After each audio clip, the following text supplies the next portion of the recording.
We are 528 days in, no plans on going anywhere. Tonight, one camp calling for the search of Winnipeg area landfill stays up while the other one comes down. We've been split up between jurisdictions, and those political ridings aren't serving in our best interest. A proposal for new riding boundaries in the Yukon is causing some concerns for First Nations there. We are responsible for our lives, like Riel believed, that we are self-determining and that we can self-govern ourselves. And the Métis Nation Saskatchewan announcing a new plan towards self-governance.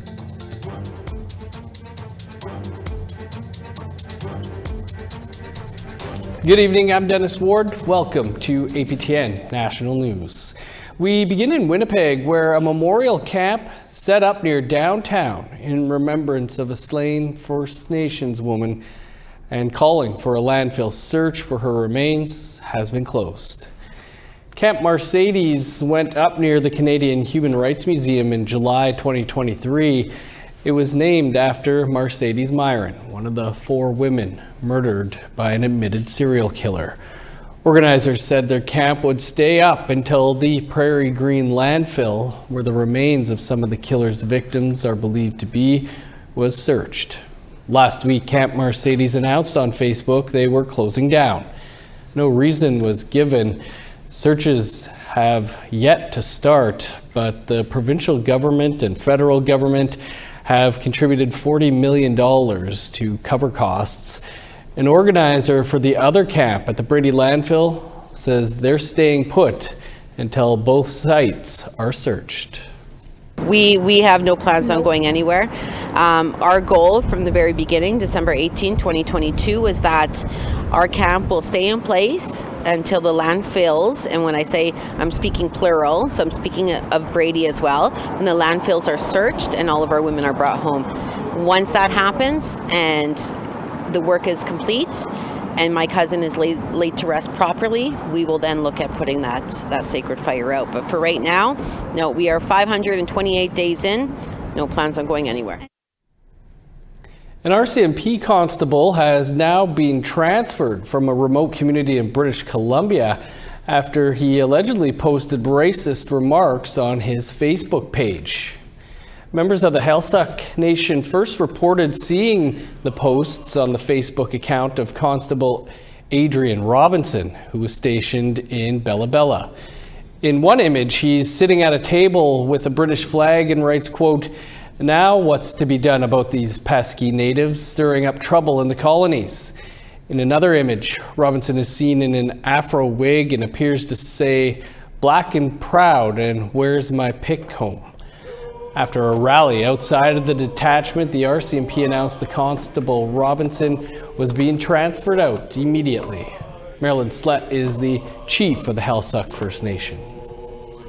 We face racism on a daily basis as Indigenous people of color.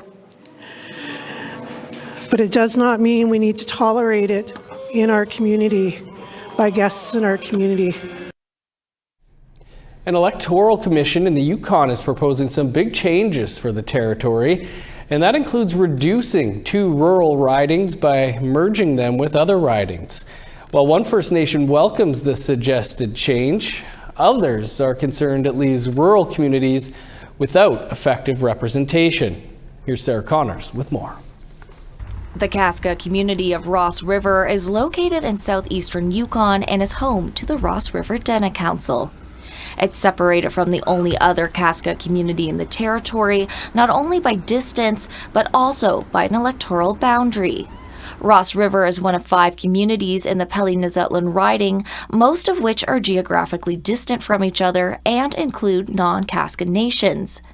The only other Casca First Nation in the territory, the Liard First Nation, is located some 360 kilometers south in the Watson Lake riding. We've been split up between jurisdictions, and those political ridings aren't serving in our best interests. But that might soon change, according to a new interim report by the Yukon Electoral District Boundaries Commission. The commission is required to review existing electoral districts to ensure effective representation in the Yukon Legislative Assembly. It suggests merging the territory's 8 rural ridings to 6 and increasing Whitehorse's 11 ridings to 13 to account for the city's population growth. That includes merging Ross River with Watson Lake to form the Yukon East riding. The new riding would better reflect the two communities' shared land and interest. Well, it's a benefit if we're together in that riding, then we could share our values and, see some of our common interests move forward in a meaningful way. But the proposed changes could significantly affect the Vuntut-Gwitchin riding in the fly-in community of Old Crow in northern Yukon. The riding is the smallest in Canada, with just under 200 voters. The commission states the riding creates electoral unbalance because of its small number of voters. It suggests merging the riding with the riding for Dawson City, around 400 kilometers south, to better balance the vote. Yukon NDP MLA Annie Blake, who represents the riding, said in a statement to APTN News, "It's important that people in my community get a chance to look at the Commission's interim report. There's a lot to consider as the Commission continues its work, and I'll be listening to what people in Old Crow have to say." But a retired clerk for the Yukon Legislative Assembly says the proposed merge could have consequences. In the last general election, I think there were about 8 times as many voters in Dawson City as there were in Old Crow. So the likelihood that anybody from Old Crow is going to get elected or perhaps even nominated is going to be very low. McCormick worries reducing the number of rural ridings will cause people living in communities, especially rural Indigenous people, to feel underrepresented in the Assembly. But I think it's something that the members of the Legislative Assembly have to consider, is that what is the legitimacy of the Legislative Assembly to rural Yukon if the representation from your rural Yukon keeps going down? The Commission is holding public hearings on the proposed changes in Yukon communities until mid-June. Its final report will be released in October. Sarah Connors, APTN National News, Whitehorse. The Métis Nation Saskatchewan withdrew its support for Bill C-53 in April, which recognizes and affirms the Métis right to self-government. Earlier this week, M&S announced a plan of their own they hope will move them toward self-governance. M&S is saying their, quote, sacred document of the Michif is a critical step toward reconciliation. Saskatchewan video journalist Rachel May has more. We are responsible for our lives, like Riel believed, that we are self-determining and that we can self-govern ourselves. Dubbed Kistya Mashinaikan Ostcha Michif, the sacred document of the Michif was unveiled earlier this week. Métis Nation Saskatchewan President Glenn McCallum says the document has many purposes. It's anything from family, strengthening families through different distinction-based programming, on-the-land learning. It can be any economic development, health, education, and the list goes on. Unlike the failed Bill C-53, the sacred document is focused solely on Métis citizens in Saskatchewan. All registered MNS citizens will have the chance to add their voices to the document. McCallum says this is the foundation of keeping Métis people strong. Reconciliation is on our shoulders, not them. It's not the province, it's not the federal government, it's not industry or institutions. You know, we left it to governments previously, and look at where we ended up, where people lost their identity, culture, values, and language. MNS citizens will be called to ratify the document this coming fall. The goal is to have it added to revised federal legislation by early 2025. Rachel May, APTN National News, Saskatoon. MPP Saul Mamakwa's speech in Oji Cree in the Ontario Legislature this week was historic. Our Truth in Politics panel is here to share their thoughts after the break.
Welcome back. NDP MPP Sol Mamakwa made history this week when he spoke OG Cree in the Ontario legislature on Tuesday. Previously, only English and French were allowed to be spoken at Queen's Park. Other Indigenous politicians have spoken their language in the halls of colonial powers, but it is pretty rare. For more on this, we're joined by our weekly Truth in Politics panel. Jennifer Lewitz is a policy analyst with War Shield, and Negon Sinclair is a columnist with the Winnipeg Free Press. Jennifer, Negon, thanks for being with us. Jennifer, how did you feel watching Sol Mamakwa speaking OG Cree, the first Indigenous language to ever be officially spoken at Queen's Park?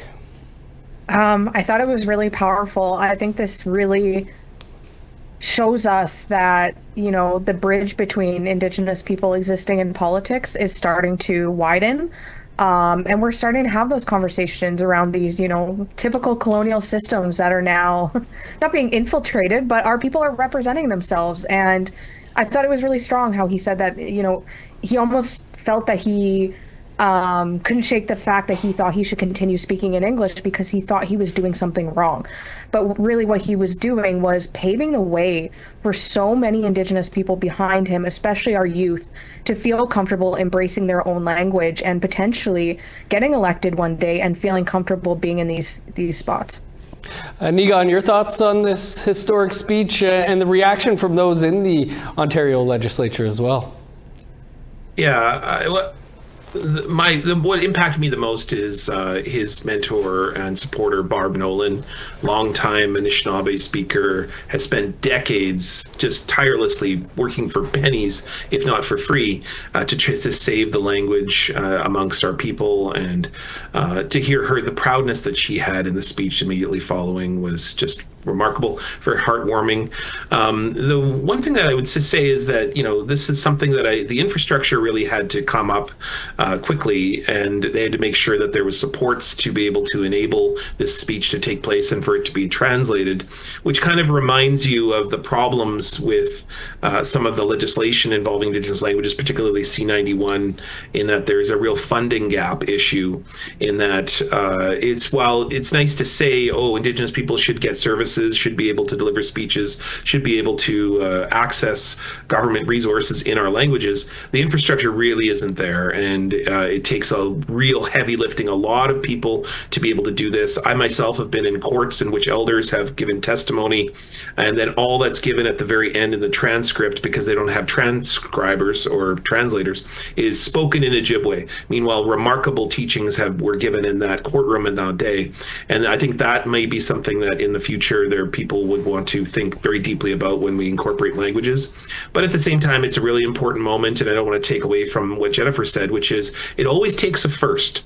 When a first walks in a room, which is people like our generation, our parents' generation, those of us, Jennifer and I, are still in many ways the first. Our job is to open up that space for those who are coming behind us, and we have always done that as Indigenous peoples for our young people. And I'm very proud to say that it's seeing it today. Jennifer, we have seen some others speak their language, particularly in the House of Commons. Robert Falcon Ouellette in 2019. Romeo Saganash had said it should be a right. Do you think that this might have an impact on those that are looking to run for public office? I think it will. You know, you still have a lot of Indigenous people across Turtle Island that aren't, you know, super supportive of our people running in those institutions because they feel that it undermines their sovereignty. And I'm in 100% in support of the people that feel that way. But if our people do want to get involved, you know, whether it be federally, provincially, municipally, we need to make sure that we are doing what we can for that inclusion piece to make sure that our people feel comfortable being in those spaces. You know, if you grew up speaking Cree or you grew up speaking Michif or whatever it might be, maybe that's how you best communicate. And maybe English is your second language, but you're, you know, a Dene speaker from Northern Saskatchewan that wants to enter politics. We need to make sure that we're leaving as much inclusion open as possible for our people to enter those spaces and feel comfortable speaking to their issues in their own language, because they're not just speaking to the English and French Canadians, but they're also speaking and representing their own people as well. And Yukon, you mentioned the court system. Mamakwa called on other jurisdictions to start doing this as well. Do you think we'll see more, and what should be and could be done to incorporate Indigenous languages and practices into the halls of colonial powers? Probably the best example is international forums where you go to the United Nations, for example, or you have a committee meeting from an international summit, and you'll have kind of a wall of translators in which people are working in different languages. And think about South Africa. South Africa has 23 official languages, but they're regionally recognized. In Canada, we only have one non-European language that's recognized. It's Inuktitut in the Northwest Territories and Nunavut. And so as a result, you have to offer that service. You have to offer that consistent translation, so presence and access to that within government services translations. So what we're looking at is probably a regional representation within Canada, the different aspects. So for example, Anishinaabe Cree, Anisinu or Ojibwe here in Manitoba, maybe even Dakota, Lakota, Nakota. The fact is that regionally you need to be able to offer those supports. What does that look like? It looks like resources, time, energy, and commitment, which is something I think if there's anything that we know only comes from lobbying, reminding, and then also making sure that Bill C-91, the Indigenous Languages Act, that says that Indigenous language is a right, that is actually enforced and that it actually has energy and time put in it. And I'll just add one more thing to what Jennifer said, that for us to encourage more Indigenous participation within the political economy of this country, all of these big strides that have been made with the Liberals, there have been some important strides. So C-15 particularly, Indigenous rights coming in concert with other Canadian law. Those can be easily removed by government, easily. C-91, C-92, child welfare legislation. When Indigenous peoples get involved in Parliament, speaking our languages, advocating for our own perspectives, this is the way that we make sure that those laws stay on the books and make sure that they are advocated for. It's absolutely a good argument to say that we are sovereign nations, but we're also in partnership with Canada. And so making sure that these big strides are not just simply reversed by the next government that comes in. Nia and Jennifer, we'll have to leave it there. Thanks so much. Yeah, miigwech, thanks. And I will note that if you're in Winnipeg tonight, there will be a book launch for Nigan's new book, Winnipeg Visions of Canada from an Indigenous Centre, happening at McNally Robinson at 7 p.m. Winnipeg time, being hosted by Sheila Rogers. You can also watch online on the McNally Robinson YouTube channel. Still to come, previews of this week's APTN Investigates and tonight's season finale of Nation to Nation. Stick around.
Welcome back. Time now for our photo of the day. APTN News' very own Sarah Connors shared this close-up of her hairless cat named Yoko. Yoko seen here enjoying some springtime Whitehorse sunshine. If you'd like to be our next photo of the day, you can send your pictures to share@aptn.ca. Now let's take a look at your Friday weather forecast. Starting on the East Coast, 21 in Fredericton, showers, and 19 for Halifax. 17 in Kuujjuaq, showers, and 8 in Nain. 23 in Montreal, a rainy high of 24 in Val-d'Or. Sun's out in Sault Ste. Marie with a high of 22, 23 and sunny in North Bay. Showers and 21 in Thunder Bay, 22 with rain in Sioux Lookout. 16 with rain for God's Lake, Thompson, and the Paw. A sunny high of 22 in Winnipeg, 20 with showers for Dauphin. 19 and rain in Regina, showers, and 18 in Saskatoon. Rain and 15 for Meadow Lake, 12 with rain in La Ronge. In northern Alberta, showers and 7 in Fort Chip, 18 and sunny for Grand Prairie. Sun's out and 17 for Edmonton, 19 in Lethbridge. 16 in Vancouver, 22 for Kamloops. 16 in Prince George, showers, and 13 in Smithers. 17 in Old Crow and Whitehorse, 19 with rain in Mayo. Showers and 10 in Yellowknife, sun's out, and 20 for Wrigley.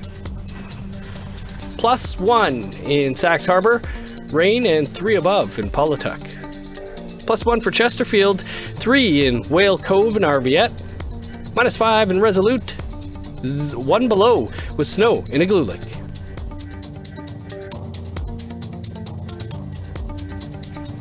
Over to our Ottawa studio now, where Annette Francis is standing by with a look at what's coming up on the last episode of Nation to Nation for the season. Coming up right after the news, I talked to Ontario NDP MPP Saul Mamakwa about his historical day this week in the Ontario Legislature and the urgent actions needed in First Nation communities. NDP MP Charlie Angus joins me to discuss the federal government's relations with Indigenous peoples and his time on Parliament Hill, as he's recently announced he will not run for re-election. We'll also talk to Chief Peter Wesley about the desperate need for a new hospital for the Cree communities on James Bay in Ontario. That's on Nation to Nation in just a few minutes. Thanks, Annette. Stacked looking season finale there. Well, the Vancouver Parks Board evicted the unhoused residents of Crab Park last month, and award-winning video journalist Rob Smith was there. The days leading up to the eviction, he visited the site they were supposed to move to. Here's a preview of tomorrow night's APTN Investigates.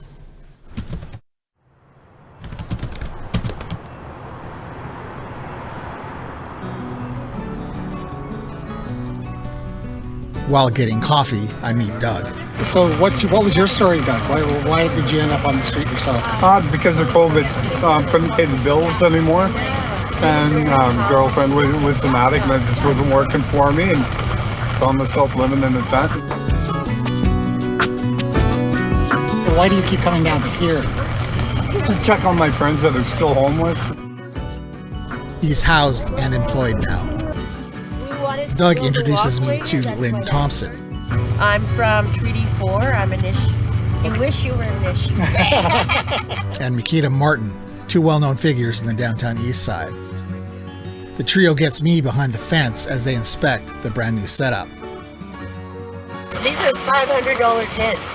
You know, any place you reside, there are rules. So just to be clear, you guys are, that this is a favorable situation?